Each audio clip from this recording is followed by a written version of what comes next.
புராண காலத்தில் எடுத்துட்டா நாரதரும் ஹனுமாரும் தான் மியூசிக்கு குரு.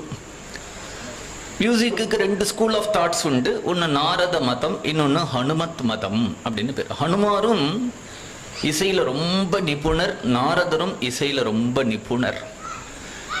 இந்த ஹனுமாருடைய ரீதியில வரக்கூடிய இசையில சில மாறுதல்களும், நாரதருடைய சங்கீதத்துல சில மாறுதல்களும் இருக்கும்.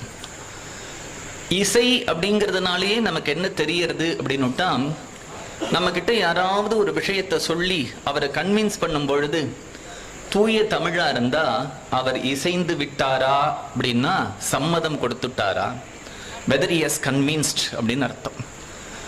எந்த ஒரு விஷயத்தினால பகவானை இசைய வைக்க முடியுமோ நம்முடைய பிரேயருக்கு, அதுக்கு இசை அப்படின்னு பேர்.